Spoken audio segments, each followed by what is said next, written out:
Secara akidah ini bertentangan.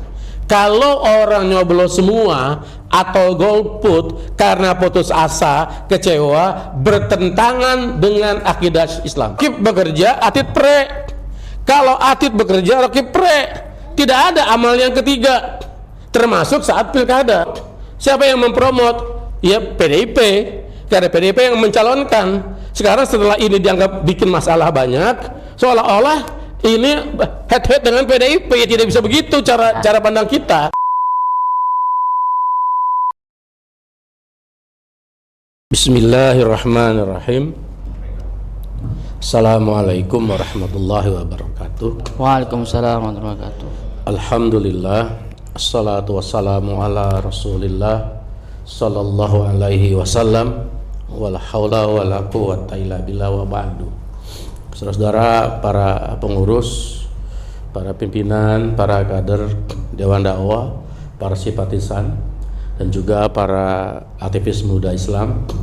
Alhamdulillah, kita syukur Allah SWT pada siang hari ini bisa berkumpul di tempat yang bersahaja ini untuk kita berdialog dan sekaligus merumuskan sikap bersama kita berkaitan dengan pilkada serentak tanggal 27 November, khusus di DKJ, Daerah Khusus Jakarta saat ini.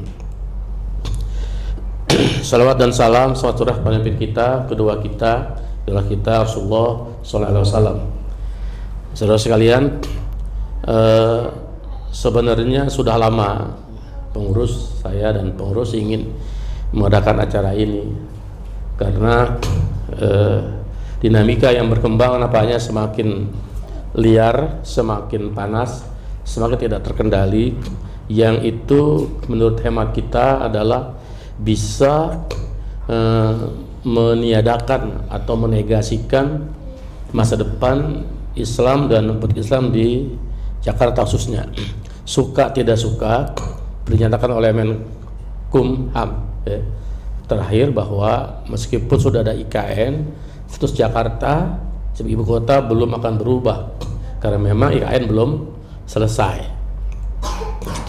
Karena itu Jakarta sebagai barometer Indonesia, sebagai pusat segala macam ekonomi, pendidikan, politik, industri dan lain sebagainya, maka perlu kita bersikap terhadap masalah pilkada ini. Yang sedang berkembang adalah maraknya pergulatan politik antara berbagai partai kepentingan maupun tokoh yang kemudian berseliweran, sehingga kemudian banyak di antara umat Islam, termasuk juga mungkin kader-kader Dewan Dakwah, bahkan juga pengurus Dewan Dakwah yang kemudian bingung menyikapi ini. Saya ingin bercerita bahwa dulu Pak Nasir, Allah yarham, ketika selesai mengajukan mosi integral 4 April 50, kemudian diminta oleh Bung Karno membentuk kabinet di pemerintahan waktu itu sebagai penghargaan kepada jasa beliau menyandarkan mosi integral, dengan catatan bahwa Bung Karno mensyaratkan harus membentuk kabinet persatuan, artinya melibatkan seluruh partai-partai besar yang ada di waktu itu. Di situ ada NU, ada Masyumi, ada PSI, ada PNI, ada PSI dan lain sebagainya. Terus juga Partai Katolik, ada Partai Katolik ya. Lalu Pak Nasir mencoba membentuk kabinet, sampai tenggat waktu ditentukan, ternyata Pak Nasir gagal meyakinkan PNI untuk bergabung dalam kabinet. Sehingga kemudian Pak Nasir datang kepada Bung Karno menyatakan, Pak Presiden, saya sudah berusaha membentuk kabinet sesuai dengan pesan Anda, semua partai siap untuk bergabung kecuali PNI. PNI adalah partai besar waktu itu bersama dengan Masyumi, dengan NU, 3 besar ya. Bagaimana ini? Kalau Anda tetap mensyaratkan harus PNI bergabung, maka mandat saya kembalikan.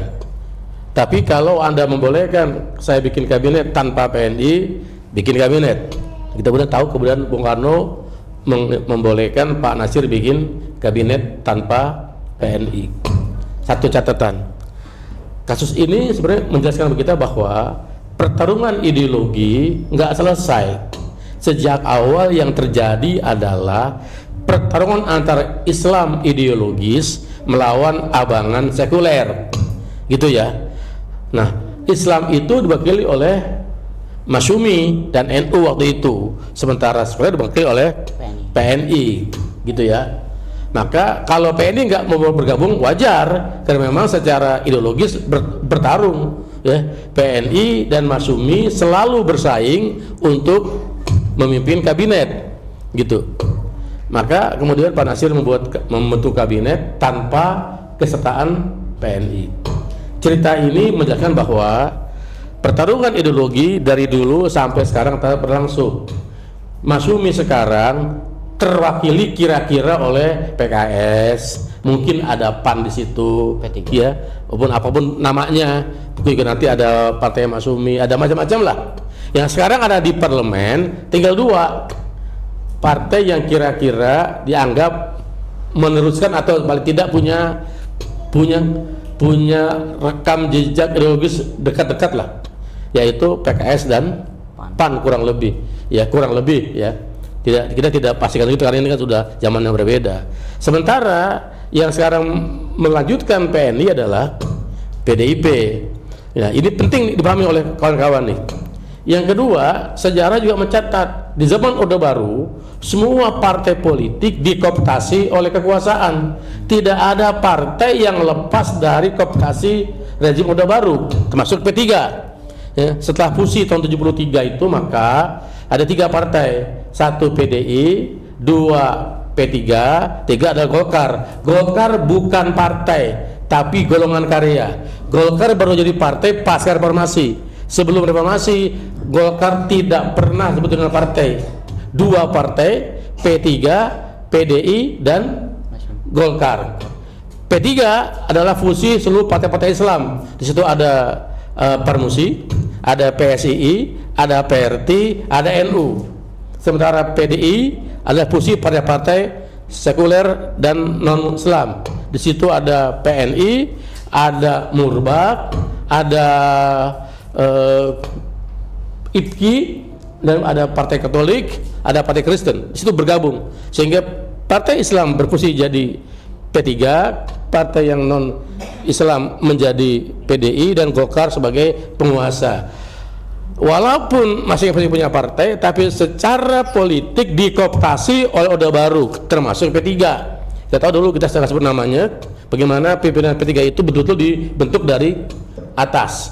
Karena awalnya ketika Parmusi dibentuk ya tahun 70 awal pasca Orde tumbang, kemudian muncul Orde Baru, calon ketuanya adalah Pak Rum ya, tapi kemudian Pak Rum mendapat izin dari Soeharto menjadi ketua Parmusi, Partai Muslimin Indonesia. Itu sudah, sehingga kemudian muncullah P3 di bawah namanya HMS Mintareja waktu itu sebagai ketua umum P3. Seterusnya kemudian dipilih oleh Jenaro ya. Naro adalah seorang jaksa waktu itu, yang itu adalah bagian dari operasi khusus. Tapi dalam kondisi partai Islam dikooptasi oleh Orde Baru, nyaris tidak ada ruang yang leluasa. Pak Nasir bikin tulisan waktu itu, di zaman itu, bahwa umat Islam dianjurkan memilih P3 ya. Kalau ditanya kenapa bukan Golkar, kok di Golkar kan juga ada anak HMI, ada tokoh PII, ada Muhammadiyah, ada Kiai. Karena jelas bahwa Golkar alat kekuasaan, P3 itu lahir dari rahim umat. Di situ ada Parmusi, ada PSII, ada NU, ada PRT. Semua adalah ormas-ormas Islam. Bahwa waktu itu dikooptasi oleh Orde Baru soal lain. Tapi asal muasal P3 waktu itu adalah partai yang lahir dari ormas-ormas Islam yang memperjuangkan Islam. Artinya secara waktu itu memang tidak bisa lepas dari kekuasaan Orde Baru. Jadi ini sifatnya sementara, tapi ideologi tidak pernah berubah. Nah sekarang ini 2. Jadi Pak Nasir ini, kalau kita bicara dakwah, kita bicara tentang sosok beliau sebagai seorang pendiri Dewan Dakwah. Saya menjelas bahwa Pak Nasir menjelaskan bahwa sejak awal bahwa partai sekuler tidak suka dengan Islam ideologis. gitu ya, termasuk dalam aspek kekuasaan. Nah, yang kedua, dalam kondisi seperti apapun pahitnya, umat Islam tetap mesti memilih yang ada yang bisa dipilih, bukan yang terbaik di antara yang terbaik, tapi yang baik di antara yang tersedia. Ya, ini prinsip. Sekarang kita lari masuk kepada Pilkada DKI. Pilkada DKI ada 3 calon hari ini. Nomor 1 adalah Ridho, ya, pasangan Ridwan Kamil dan Susono. Dan kita tahu partai ini dicalonkan oleh banyak partai.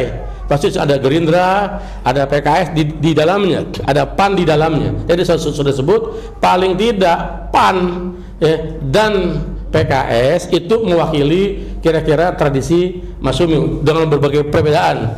Ada juga PKB di situ, ya, juga melanjutkan tradisi dulu zaman Partai NU zaman dahulu, tidak bisa disebut seperti itu, ya. Kemudian ada nomor 2 Angrekon Dharma Independen, ya. Ketiga adalah Pram dan Rano Karno dari PDIP, ya, juga dengan Hanura di situ.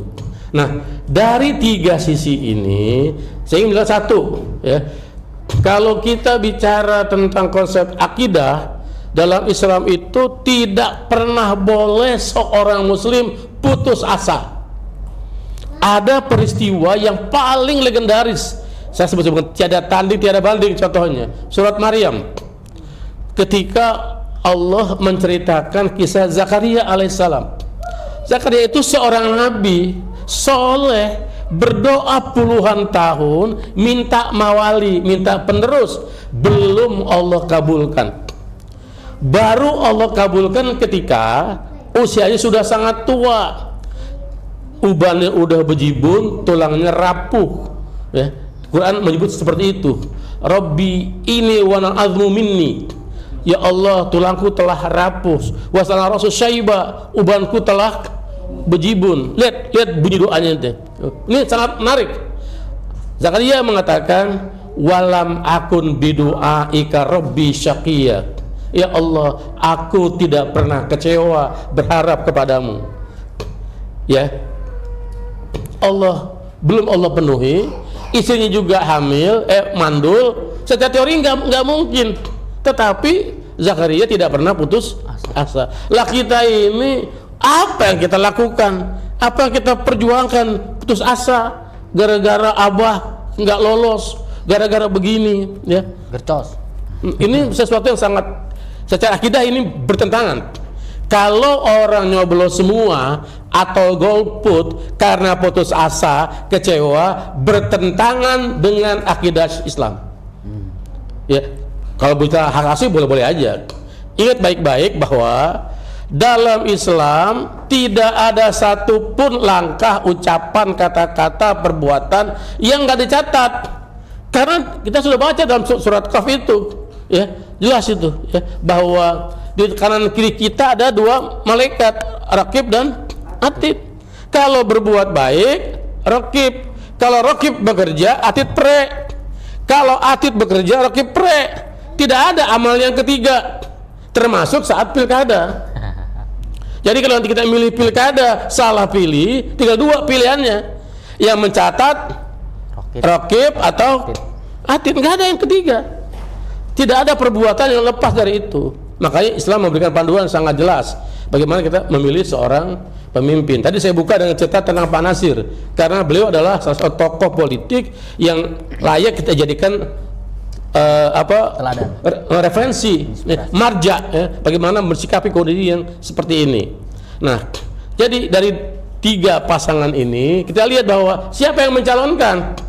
Yang mencalonkan nomor 1 banyak di dalamnya ada partai Islam, ya, dan partai Islam ini setidaknya punya track record jelas dalam membela nilai-nilai Islam, dalam membela hak-hak rakyat, undang-undang Omnibus Law, undang-undang minerba, macam-macam.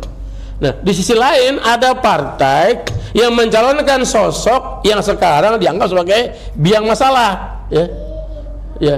Ini kan mereka yang dulu mencalonkan, mereka yang bawa dari Solo, ditarik ke Jakarta cuma 2 tahun, lalu naik jadi presiden. Ketika orang ini jadi masalah, seolah-olah orang ini bukan produk dari mereka. Orang ini tidak akan jadi apa-apa kalau nggak ada yang memproduk, kan? Karena undang-undang politik kita hanya partai politik yang punya otoritas mencalonkan calon, maka itu presiden, DPR maupun Gubernur. pilkada, bupati, wali kota maupun gubernur. Muhammadiyah, NU, Persis, Dewan Dakwah segede-gedenya nggak punya hak karena bukan partai politik. Ya. Jadi kalau ini kita mau bicara partai politik, ini salahnya di sini. Kenapa otoritas hanya berikan kepada partai politik? Padahal udah pada yang asli memberikan wewenang kepada permusyawaratan dan perwakilan. Ya, ketika semua orang bisa mencalonkan, kalau itu bisa dibuka, itu perjuangan jangka panjang. Tapi secara politik tidak mungkin ada tokoh ini yang muncul ke permukaan kalau tidak ada yang mempromot. Siapa yang mempromot? Ya PDIP, karena PDIP yang mencalonkan. Sekarang setelah ini dianggap bikin masalah banyak, seolah-olah ini head-head dengan PDIP. Ya tidak bisa begitu cara pandang kita, gitu ya. Ini penting. Yang kedua, kalau orang kecewa karena Abah Anies tidak dicalonkan, itu real politik, biasa-biasa aja sih. Ya. Banyak tokoh hebat enggak dicalonkan. Ada Wilmansyah, wali kota berprestasi di Banten, di Tangerang, ya kan? Enggak jadi calon, ya. Biasa aja. Ini namanya real politik. Tapi tidak boleh karena kecewa terus lain tusuk semua atau golput. Seandainya 45% suara itu golput atau coblos semua, yang itu cuma 55%, lo dari sisa 55 ini hanya ada 40% yang menang misalnya, ya itu kan berarti cuma sekitar 22%, tetap sah, ya, karena yang itu adalah suara yang masuk, yang masuk semua, yang golput tidak dihitung. Jadi jangan kita bikin langkah bodoh. Hak asasi itu perlu kita jaga.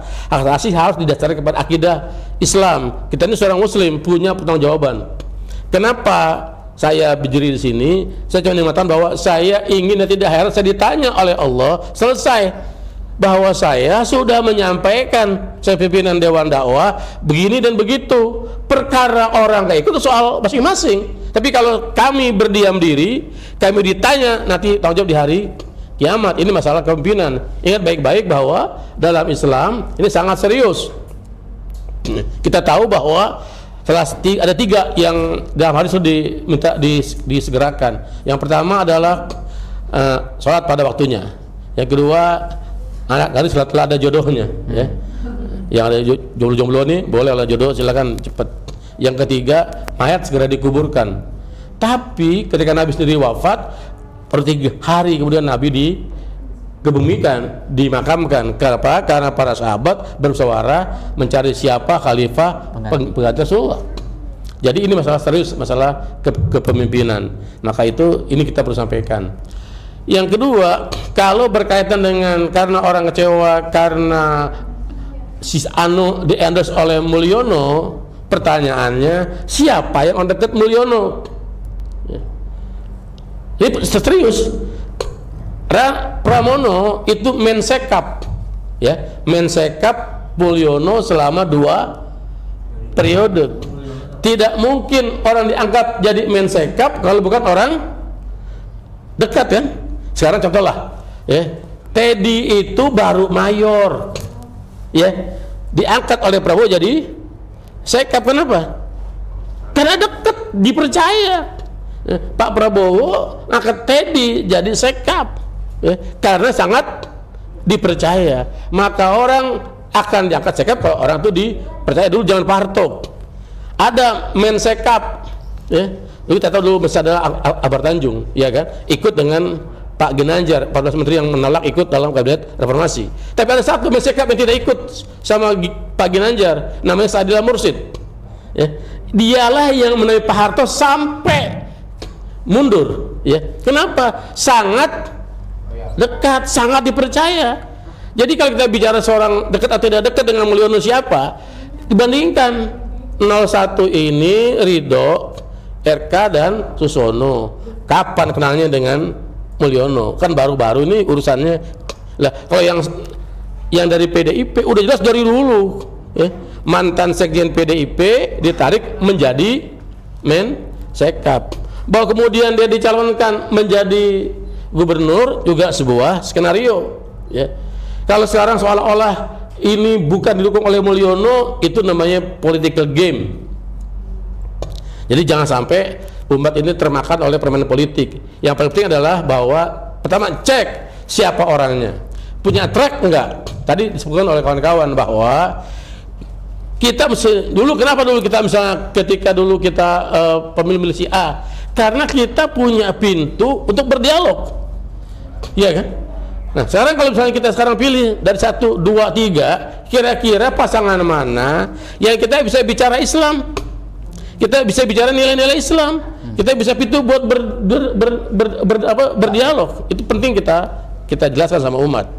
Bismillah, alhamdulillah, assalatu wassalamu ala rasulillah sallallahu alaihi wasallam. Setelah pengurus dan pimpinan serta para kader Dewan Dakwah Jakarta berdiskusi, bermusyawarah, maka dengan ini secara resmi pengurus Dewan Dakwah Jakarta menyampaikan hal sebagai berikut. Yang pertama, bahwa masalah pilkada serentak 2024 tidak sekedar masalah demokrasi dan hak asasi, tapi merupakan kewajiban syariah, karena setiap muslim diperintahkan oleh Islam untuk bekerja sebaik-baiknya untuk maslahat dunia dan akhirat. Yang kedua, bahwa di dalam Islam setiap pilihan kita, pekerjaan kita, perbuatan kita akan diminta pertanggungjawabannya di akhirat, karena tidak ada satu ucapan pun, gerak nafas pun, langkah pun yang tidak dicatat oleh dua malaikat. Salah satunya di sebelah kanan ada malaikat raqib, sebelah kiri ada malaikat atid. Malaikat raqib akan mencatat amal soleh kita, malaikat atid akan mencatat amal-amal sayyiat kita. Jika malaikat raqib bekerja, maka yang sebelah kiri pasti pre. Kalau yang sebelah kiri bekerja, ya kanan pasti pre. Maka saya mengajarkan kepada seluruh kader Dewan Dakwah dan umat Islam secara umumnya di Jakarta, gunakanlah hak pilih Anda dengan berpandu pada nilai-nilai Islam, agar langkah kita besok ke TPS menjadi amal soleh. Yang ketiga, dari 3 calon cagup dan cawagup yang bertarung di Jakarta ini, maka berlakulah kaidah kita memilih yang paling banyak maslahatnya dibanding yang lain, atau yang paling sedikit mudaratnya. Dengan dasar apa? Pertama, dengan dasar pertimbangan ideologis platform partai politik, bahwa dari 3 calon yang maju ini ada calon yang di-endorse, didukung oleh banyak partai yang di dalamnya ada partai-partai Islam atau partai umat Islam yang paling tidak punya konsideran, punya kaitan dengan nilai-nilai Islam. Itu pertama yang harus diperhatikan. Yang kedua adalah ada calon-calon lain yang independen maupun yang hanya diusung oleh partai tertentu yang tidak punya ideologi Islam. Yang ketiga adalah ada kaidah. Yang keempat, ada kaidah dalam fikih yang berbunyi mala yudroku kullu la yudroku kullu. Apa yang tidak dapat semuanya, jangan tinggalkan semuanya. Kita semua tahu bahwa calon yang tersedia ini bukan calon yang ideal, bukan calon yang terbaik, tapi agama menyuruh kita memilih yang terbaik di antara yang tersedia. Karena kita mesti memilih satu di antara 3, maka kita mesti memilih yang paling dekat dengan nilai-nilai Islam. Karena itu secara resmi Dewan Dakwah DKI Jakarta menganjurkan seluruh kader umat Islam untuk memilih pasangan 01 Ridwan Kamil dan Suswono dengan dasar bahwa pasangan ini dipilih, diusung oleh banyak partai yang di dalamnya ada partai Islam dan partai-partai umat Islam yang pasti akan memperjuangkan nilai-nilai Islam. Yang kelima, maka kepada seluruh kader Dewan Dakwah dan umat Islam, saya menghimbau untuk tidak memilih langkah menusuk semuanya atau golput, karena kalau kita menusuk semuanya atau golput, suara itu tidak bernilai apa-apa, sedangkan kita harus memberikan kontribusi di dalam penentuan kepemimpinan di Jakarta ini. Dan yang kedua, langkah seperti itu bisa terkategori langkah putus asa atau pesimistik. Hak asasi adalah hak asasi, demokrasi, tapi demokrasi dan hak asasi harus bersandar kepada nilai-nilai Islam. Dalam Islam tidak boleh kita putus asa pada situasi apapun. Tadi saya contohkan bahwa cerita tentang Nabi Zakaria, contoh yang paling jelas, seorang rasul yang saleh berdoa puluhan tahun, belum Allah kabulkan seorang putra, tapi beliau nggak pernah putus asa berdoa, sehingga yang terjadi adalah di luar nalar kita. Seorang sudah tua renta, tulangnya rapuh, ubannya banyak, istrinya pun mandul, Allah berikan seorang putra, Yahya alaihissalam. Kenapa? Karena percaya pada rahmat Allah dan kebaikan Allah. Itulah sikap orang yang beriman. Maka saya mengajak pada seluruh kader Dewan Dakwah dan juga umat Islam, jangan putus asa kepada rahmat Allah. Yang sekarang terjadi ini bagian dari ketentuan Allah. Kita harus menjemput masa depan yang lebih baik, yang sesuai dengan tuntunan Allah dan Rasulnya. Kira-kira demikian yang saya sampaikan pada siang hari ini. Mudah-mudahan siaran ini atau pernyataan ini berguna bagi para kader Dewan Dakwah khususnya dan juga bagi umat Islam di Jakarta. Semoga dengan demikian Allah berikan kita pemimpin Jakarta yang ke depan, pemimpin yang amanah, pemimpin yang adil, pemimpin yang bersahabat dengan umat Islam, pemimpin yang mau untuk menjadikan Jakarta yang berkah, yang damai, yang sejahtera. Amin ya rabbal alamin.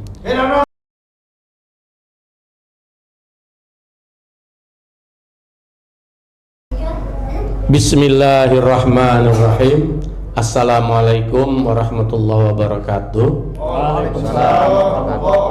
Alhamdulillah, assalatu wassalamu ala rasulillah sallallahu alaihi wasallam, wala haula wala quwata illa billah, wa ba'du. Dengan mengharap rahmat Allah subhanahu wa ta'ala, setelah berdiskusi dan bermusyawarah, pimpinan dan pengurus Dewan Dakwah Islamiyah Indonesia Jakarta menyatakan sebagai berikut. Pertama, sehubungan dengan pilkada serentak bulan November 2024, maka dengan ini pengurus Dewan Dakwah Islamiyah Indonesia Jakarta mengatakan sebagai berikut. Yang pertama, bahwa pilkada adalah persoalan akidah Islamiyah.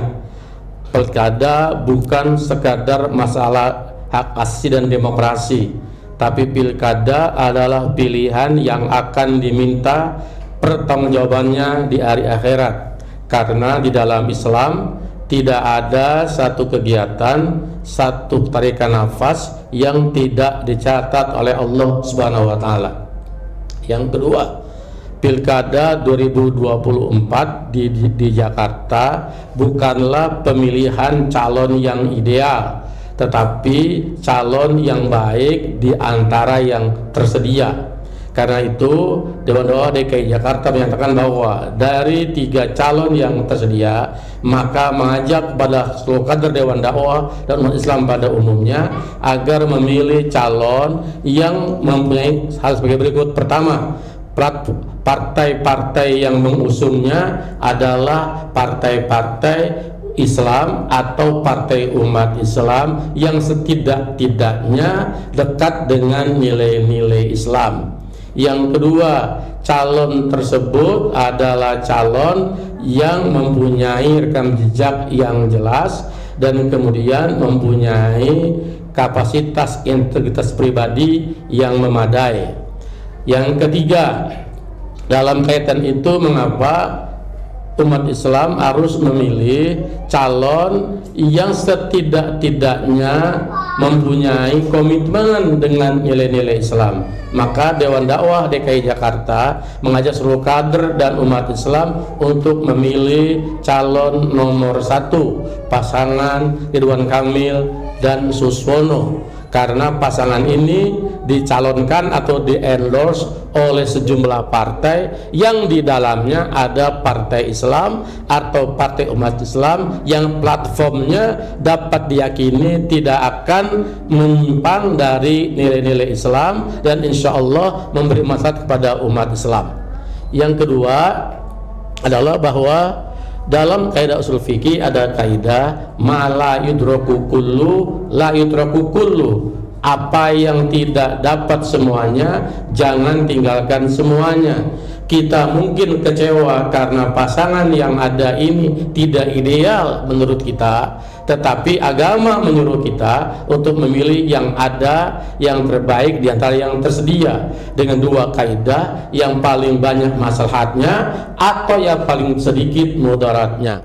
Karena itu Dewan Dakwah DKI Jakarta mengajak kader-kader pengurus dan juga umat Islam untuk memilih pasangan nomor 1 karena pasangan ini yang menurut Dewan Dakwah Jakarta setidak-tidaknya memberi maslahat yang lebih baik kepada umat Islam Jakarta maupun warga pada umumnya. Atau yang kedua, diyakini tidak akan memberi mudarat yang kepada umat Islam maupun kepada warga Jakarta. Yang ketiga adalah bahwa di dalam pemilihan pilkada ini kami mengajak seluruh warga masyarakat tidak melakukan golput, baik melalui tidak datang ke TPS maupun dengan menusuk semua kandidat, karena langkah itu tidak produktif dan tidak bernilai apa-apa bagi nilai-nilai demokrasi dan khususnya bagi penegakan nilai-nilai Islam. Sekecil apapun kita mesti berupaya untuk memberi kontribusi semaksimal mungkin yang bisa kita berikan untuk bisa memberikan kebaikan pada bangsa maupun khususnya bagi Jakarta ke depannya. Demikian yang bisa kami sampaikan, mudah-mudahan statement ini berguna bagi kita semua dan Allah memberikan ridho kepada kita semua. Amin ya rabbal alamin. Cukup. Assalamualaikum. Assalamualaikum warahmatullahi wabarakatuh.